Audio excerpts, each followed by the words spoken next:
দর্শক আসসালামু আলাইকুম।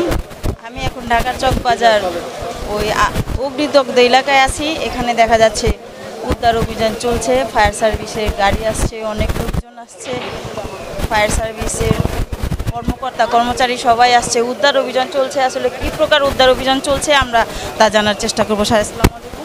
জি নমস্কার। আজকে তো এখন তো আগুন আলহামদুলিল্লাহ হ্যাঁ, আগুন তো নির্বাপনে এখন তো উদ্ধার অভিযান চলছে।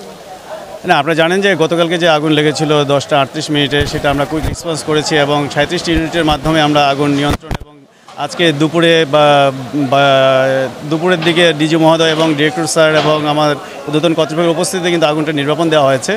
যদিও এখানে একটা বড় ধরনের ঘটনা ঘটেছে এবং একটা দুর্যোগের মতো অবস্থাটা, আমরা এখানে অধিকতর নিরাপত্তার জন্য 2টি ইউনিট আমরা এখানে রয়েছে এবং আমরা এখানে রয়েছে যে ফার্দার যদি কখনো আর অগ্নি দুর্ঘটনা ঘটেছে সেটা মোকাবেলার জন্য এখন কোনো সমস্যা নেই।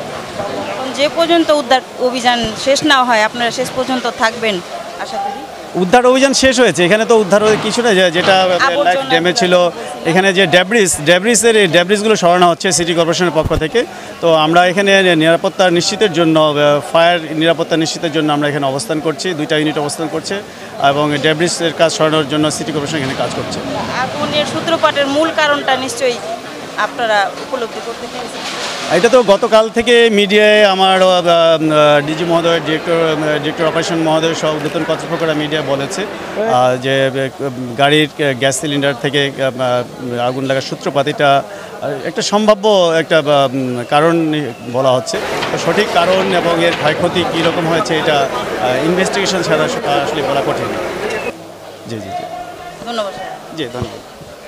ভাবে আগুন দেখছি, আমার নিজের শরীর খারাপ হয়ে গেছে। আমি ছিলাম এখানে, আমার জীবনে আমি ভাবে আগুন কখনো দেখি নাই। আমি মসজিদের গেটের সামনে ছিলাম, অনেক পানি মারছি, অনেক ফায়ার সার্ভিসের সাথে ছিলাম। রাত্রে আমি অসুস্থ হয়ে যায়, রাতে 2টা বাজে তখন আমার ভাই এসে আমাকে ধরে নেয় এখান থেকে। হ্যাঁ, অভিযান চলছে, আল্লাহ ভয়াবহ উদ্ধার অভিযান চলছে। এখানে বিরাট ক্ষয়ক্ষতি হয়েছে, কখনো কোনো খবর নেই, যা ক্ষতি হয়ে গেছে আর জানে এরকম ক্ষয়ক্ষতি না হয়। আমরা এখানে একটা দোকান দেখতে পাচ্ছি, যে দোকানটা শাটার লাগানো ছিল। আমরা জানি ভিতরে 5 জন লোক ছিল, আহাজারি করেছে, বাঁচার জন্য অনেক চিৎকার চেঁচামেচি করেছে, কিন্তু বাঁচতে পারেনি। মোবাইলে সবাইকে ডাকছে, কিন্তু তারপর ওনারা বাঁচতে পারেনি, কারণ উদ্ধার কাজে কেউ এগিয়ে আসতে পারেনি। এত ভয়াবহ আগুন ছিল, যার কারণে তারা ভিতরে জ্বলে পুড়ে শেষ হয়ে গিয়েছে। এভাবে যাতে আর কোনো প্রাণ শেষ না হয় আমরা সেই আশাই করবো। ভাই আসসালামু আলাইকুম। তো কাল রাত থেকে আপনাকে আমরা দেখতে পাচ্ছি স্পটে, আপনি অনেক সহযোগিতা করার চেষ্টা করছেন আমাদের এলাকাবাসী, আপনার এলাকাবাসী, এই সম্বন্ধে আপনি কিছু বলুন। আপনি জানেন, আমরা গতকাল শোনার সাথে সাথেই কালকে ছিল মহান মাতৃভাষা দিবস, জাতীয় মাতৃভাষা দিবস উপলক্ষে আমরা শহীদ মিনারে যখন ফুল দেওয়ার আগেই ঘটনা ঘটে শুরু হয়েছে, সাথে সাথে আমরা 12:20-এর মধ্যে এখানে পৌঁছেছি। তখন থেকে সকাল পর্যন্ত আমাদের মাননীয় মেয়র নিজে থেকে তদারকি করেছেন।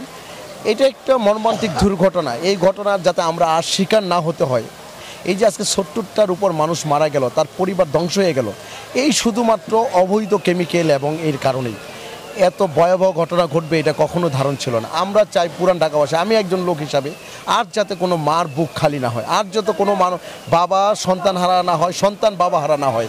কেন এইরকম হবে? মানুষ 2-1 জন একটা বাড়ি করে এইখানে কোটি কোটি টাকা উপার্জন করার জন্য চেষ্টা করে, আবার উনি গিয়া থাকে মনে করেন থাকে, ধানমন্ডি থাকে, গুলশান থাকে, বনানী থাকে, আর সেইখানে আমাদের আজকের মানুষের প্রাণ হারা যায়। কেন এত ব্যবসা? আমরা এলাকাবাসীও অনেক সচেতন হতে হবে। আমরা চাই আর আমাদের কোনো ছেলে মেয়ের বুক বাবা না হারায়। অতএব আমি আপনাদের মাধ্যমে একটা অনুরোধ করব, এই পুরান ঢাকাবাসীর কাছে, যাদের বাড়ির কাছে কেমিক্যালের অবৈধ বিজনেস করছে যেসব ব্যবসায়ী, তাদেরকে এখনই আপনারা উচ্ছেদ করুন, না হলে এই ঘটনা আপনার বাসায় হতে পারে, আপনার বাড়িতে হতে পারে। এই জন্য নিজেকে সচেতন হতে হবে এবং সরকারের আইনকে আপনার মেনে চলতে হবে। কারণ আমাদের মেয়র সাহেব ইতিমধ্যে অনেকবার এই কেমিক্যালের জন্য এবং বিস্ফোরক দ্রব্যের বিপক্ষে অনেক ব্যবস্থা নিয়েছেন, কিন্তু এখনও মানুষ আবার অবৈধভাবে করার চেষ্টা করছেন। এই অবৈধভাবে যাতে চেষ্টা আমরা যাতে প্রশ্রয় না দিই, আমাদের বাড়ি এবং আমাদের ঢাকাকে বাঁচাইতে হলে আমাদের ঢাকার লোকজনকে এই দায়িত্ব নিতে হবে। অতএব আমি ঢাকার কাছে দায়িত্ব নেন, আপনারা পুরান ঢাকা যাতে আপনাদের সন্তান আপনার ঘরে যাতে এইভাবে আর কখনো অগ্নিযজ্ঞ না ঘটে। আপনি তো পুরান ঢাকার এলাকাবাসীর জনগণের নেতা, আপনি ওদের প্রাণের নেতা, আমাদের নেতা। অবশ্যই এটার উদ্যোগ অবশ্যই নেবেন এবং পাশে থাকার চেষ্টা করবেন। অবশ্যই আমি সবসময়ই জনগণের পাশে থাকবো, কারণ আমার রাজনীতি মানব কল্যাণের জন্য। আজকে জয়ন্তী শেখ হাসিনার নেতৃত্বে আপনারা দেখেছেন উন্নয়ন হয়েছে। এই আগুনের জন্য জয়ন্তী শেখ হাসিনাও সারা রাত খোঁজ খবর নিয়েছেন এবং আপনারা জানেন হেলিকপ্টার দিয়েও আমরা 2টা হেলিকপ্টার দিয়েও মাননীয় মেয়র জরুরি ভিত্তিতে ব্যবস্থা করেছেন। অনেক চেষ্টা করা হয়েছে, তারপর অনেক প্রাণ হারানো হয়েছে। আমরা চাই আজকে জয়ন্তী শেখ হাসিনার আইনকে মানে আইনের গতিতে চলার জন্য সাধারণ জনগণকে সচেতন, আমি আপনাদের কাছে নিয়ে আপনাদের পাশে থেকে আমিও আন্দোলন করতে চাই এই পুরান ঢাকাকে নিয়ে, যেখানে কেমিক্যাল মুক্ত এবং মানে যেসব ক্ষতিকারক দ্রব্যর বিপক্ষে আমরা করতে চাই, যাতে আমাদের আগামী দিনের ভবিষ্যৎ এইভাবে আর ঝরে না যায়। এর জন্য আপনাদের পুরান ঢাকাবাসী, আমাদের লালবাগবাসী, লালবাগ চকবাজার, আপনি বলেন উদ্দ রোড থেকে শুরু করে বংশাল, কোতোয়ালি এবং যাতে ছাটারি বাজার যাতে বলেন সব এগুলো থেকে আপনারা আজকের থেকেই নিজেকে সচেতন করুন এবং আপনার বাড়ি নাঙ্গিনা এগুলো আছে কিনা সেটা দৃষ্টি রেখে আপনি তাদেরকে উচ্ছেদ করুন। আমি সাথে আছি এবং আমাকে যখন ডাকবেন আমরা চাই, আমি নিজে কষ্ট করে আমি বলি, কালকে সারা রাত যখন দেখেছি এইভাবে দপ করে আগুন জ্বলছে, এটা মানুষের কোনো কাম্য নয়, এটা হতে পারে না। তাই আসুন আজকে সচেতন হন, আপনাকে বাঁচান, আপনার পরিবারকে বাঁচান, তাহলেই আপনিও বাঁচবেন, আমাদের দেশও বাঁচবে এবং অন্যায় এই দেশ থেকে আস্তে আস্তে বিতাড়িত হবে। ধন্যবাদ ভাই আপনাকে অনেক। দর্শক, আমি এখন কথা বলবো আমাদের চকবাজার থানা ছাত্রলীগের সভাপতি, উনি আমাদের প্রাণের প্রিয় একজন নেতা, আমাদের প্রাণের প্রিয় ছোট ভাই, তার সাথে আমরা কথা বলবো। ইমরান, আসসালামু আলাইকুম। হ্যাঁ, আমি ভালো আছি। তো কাল রাত থেকে তো কাল রাত একটা থেকে ভয়াবহ এখানে একটা দুর্ঘটনা ঘটে গিয়েছে। আমরা এটার জন্য খুবই মর্মাহত। আমরা কালকে থেকেই এখানে সারা রাত ছিলাম, এখন পর্যন্ত আমরা আছি এখানে। আমরা সার্বিক সহযোগিতা করছি সবাই, আমরা এখানে এলাকাবাসী সহ বিভিন্ন রাজনীতি, আমাদের আওয়ামী লীগ, যুবলীগ, ছাত্রলীগ সবাই সহ। এখানে যে দুর্ঘটনা ঘটেছে এটা কিভাবে এখন ঘটেছে এটা তদন্ত সাপেক্ষে বলা যাবে, কিন্তু এখানে অনেকগুলো প্রাণহানি হয়েছে। এটার জন্য আমরা অনেক গভীরভাবে শ্রদ্ধা জানাচ্ছি, দুঃখিত। আমরা এটা যদি ভবিষ্যতে না হয় আগামীতে এই ধরনের দুর্ঘটনা, এই জন্য সবাইকে সচেতন হতে হবে। আমরা যে যা দিক থেকেই দেখব, এটা আমরা সবসময় সেফটি লাইফ আমরা চিন্তা করব। যে আমরা যদি নিজেদের লাইফ আমরা নিজেরা চিন্তা করি, আমার বাসা বাড়ি আমি ভাড়া দিব, কাকে ভাড়া দিব, আমি ফ্যামিলি বাসা থাকি, ফ্যামিলি বাসার মধ্যে গোডাউন, কেমিক্যাল বা কোনো ধরনের আপনাকে যেগুলো ক্ষতি হতে পারে যেগুলোর কারণে, সেগুলো আমরা ভাড়া দিব না। এটা আমাদের সচেতন সবার আগে, যে আমরা যে পুরান ঢাকাবাসী বলি, আমরা যদি একটু সতর্ক থাকি যে আমরা ভাড়া দিচ্ছি, যে ভাড়াটা এটা আমাদের ভবিষ্যতের জন্য ক্ষতি হতে পারে, সেটা আমরা চিন্তা করব। আমরা বাসা ভাড়া আমরা থাকি, আমরা নিজেরা ফ্ল্যাটে থাকি, আমরা নিচে ভাড়া দিচ্ছি কেমিক্যাল বা গোডাউন দিয়ে দিলাম, পরবর্তীতে দেখা যাচ্ছে আমরা এটার জন্য আমরাই এটা ক্ষতিগ্রস্ত হচ্ছি। সেই জন্যই আমরা চিন্তা করবো আগে আমরা কিভাবে সতর্ক থাকব, যে আমরা নিজেদের জন্য, যে আমরা বাঁচবো, যে আমরা সুন্দরভাবে একটা পরিবেশ সৃষ্টি করব। যে পুরান ঢাকা সবসময় মানুষ বলে পুরান ঢাকা খুব গ্যাদারিং, টাকার জন্য বা গোডাউন কিছু অল্প টাকার জন্য গোডাউন ভাড়া দেওয়া হয়।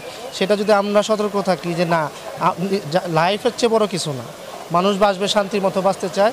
আমরা যদি ফ্যামিলি ভাড়া যেখানে থাকবে, ফ্যামিলি মানুষ থাকবে, সেখানে আমরা ফ্যামিলি ভাড়াই দিব। আমরা বাসার নিচে গোডাউন বা কেমিক্যাল এগুলো যদি আমরা পরবর্তীতে, এটা সবাই আমি এখন বলতে চাই আমাদের পুরান ঢাকাবাসীকে, যে আমরা এই দিক থেকে সতর্ক থাকতে চাই। যে আমরা যারা এখানে স্থানীয় যারা থাকবো, যে নিচে গোডাউনগুলো যদি আমরা এইভাবে দিই, চিন্তা ভাবনা করে ভবিষ্যতে যদি এই গোডাউন থেকে আমাদের ক্ষয়ক্ষতি না হতে পারে, আমরা যদি ভবিষ্যতে যদি আমরা সবসময় সতর্কভাবে চলতে পারি, আমরা যে কোনো বিষয়ের মধ্যে আমরা একে দোষ দিচ্ছি, তাকে দোষ দিচ্ছি বা সবাইকেই, কিন্তু আমরা সবাইকে না, আগে আমার নিজে সতর্ক থাকতে হবে। যে আমি যে আমার বাসা ভাড়া দিচ্ছি, আমার বাসা ভাড়াটা কি ভাড়া দিচ্ছি, আমার বাসাটা আমি দিচ্ছি যে আমি বাসা উপরে থাকছি, আমি নিচে কেমিক্যাল ভাড়া দিচ্ছি, যে আমি কিছু টাকা বেশি পাবো এই কারণে। এই জন্য আমি বলছি যে আমরা যদি একটু সতর্ক থাকি, যে এই দুর্ঘটনাটা আমরাই প্রতিরোধ করতে পারবো। আমি এখন একটা আগুন লাগার পর ফায়ার ব্রিগেডকে যদি আমি ডাকি, তার আসতেও আধা ঘন্টা লেগে যাবে, তার মধ্যে ক্ষয়ক্ষতি হয়েই যাবে যা হওয়ার। কালকে আগামীকাল যে ক্ষয়ক্ষতি হয়েছে সেটা অলরেডি আপনার যা হওয়ার হয়ে গিয়েছে আগে, পরবর্তী আগুন লাগার পর যে মানুষে বের হতে পারেনি এমন কিছু না, প্রথম ধাপে যা আগুন মানুষের ক্ষয়ক্ষতি হওয়ার সেটাই হয়ে গিয়েছে। সেই জন্য আমি বলতে চাই যে আমরা পুরান ঢাকাবাসী সবাই সতর্ক থাকবো। আমরা যেখানেই থাকি, যার অবস্থান থেকেই, যে সচেতনভাবেই যে আমরা বাড়ি ভাড়া দিব, যে ফ্যামিলির জায়গায় ফ্যামিলি দিব, যেখানে গোডাউন মিল ফ্যাক্টরি যেখানে থাকার কথা সেখানে আমরা দিব। আমরা আমার বাড়ি ভাড়ার মানে যেখানে আমি থাকি সেখানে আমি ওই যে গোডাউন বা কেমিক্যাল দেওয়ার দরকার নেই, কারণ এটা আমাদের নিজেরই ক্ষতি হচ্ছে। আর তার সাথে সাথে আমি সরকারকে মানে আমি সবসময় বলবো যে আমরা আপনাদের সাথে সহযোগিতা আছি। আপনারা যে কোনো জিনিসে মানে যে কোনো বিষয়ের মধ্যে যদি আমাদের সহযোগিতা লাগে আমরা আপনাদেরকে সহযোগিতা করব। যদি কোথাও থেকে কোনো কিছু উচ্ছেদ করতে হয় সেটার জন্যই আমরা প্রস্তুত আছি। আমরা এটাকে সরানোর জন্য আমরা সবাই মিলে পুরান ঢাকাবাসী উদ্যোগ নেব। আর বিশেষ করে গ্যাস সিলিন্ডারটা অনেক বড় সমস্যা। গ্যাস সিলিন্ডারটা আপনি গিয়ে এটা অনেক বাসার মধ্যে লিক হয়ে যাচ্ছে, সেটা মানসম্মত হয় না বলে আজকে এই ব্লাস্টটা হচ্ছে। এই জন্যই আমি গ্যাস সিলিন্ডারটাকে এটার পদক্ষেপ পরবর্তী কী নেওয়া যায় এটাই আমার আবেদন। যে আমরা বাসা ভাড়া থাকি, আমরা যারা নিজের বাসা থাকি, তো এখন দেখা যায় গ্যাস সব জায়গায় গ্যাসের সিলিন্ডার ঢুকাচ্ছে, এটা কিন্তু আমাদের জীবনে অনেক রিস্কি হয়ে যাচ্ছে। সেই জন্য আমি সরকারকে আবেদন করব যে আমরা এটা পদক্ষেপ কী নেওয়া যায়, এটা পূর্ববর্তী কী ব্যবহার করা যায়, এটাই আমাদেরকে সহযোগিতা করবেন। আমরা এটার জন্য যে কোনো বিষয় সহযোগিতার দরকার লাগলে আমরা এটা সহযোগিতা করব। ধন্যবাদ তোমাকে, তুমি এলাকাবাসী হিসেবে। হ্যাঁ, আপনাকেও ধন্যবাদ। দর্শক, আমি এখন আমাদের পুরান ঢাকার কাউন্সিলর হাসিবুর রহমান মানিক ভাই এবং আমাদের চকবাজার থানার ছাত্রলীগের সভাপতি ইমরান সাহেবের সাথে, শেখ ইমরানের সাথে কথা বললাম। তারা সারা রাত্রি ধরে এখানে ছিল, উদ্ধার কাজেও সহযোগিতা করছে। দর্শক, আপনারা দেখতে পাচ্ছেন। রিপোর্টার মুনা রহমান, ক্যামেরায় নাসিরউদ্দিন, ইলিয়াস ভাই।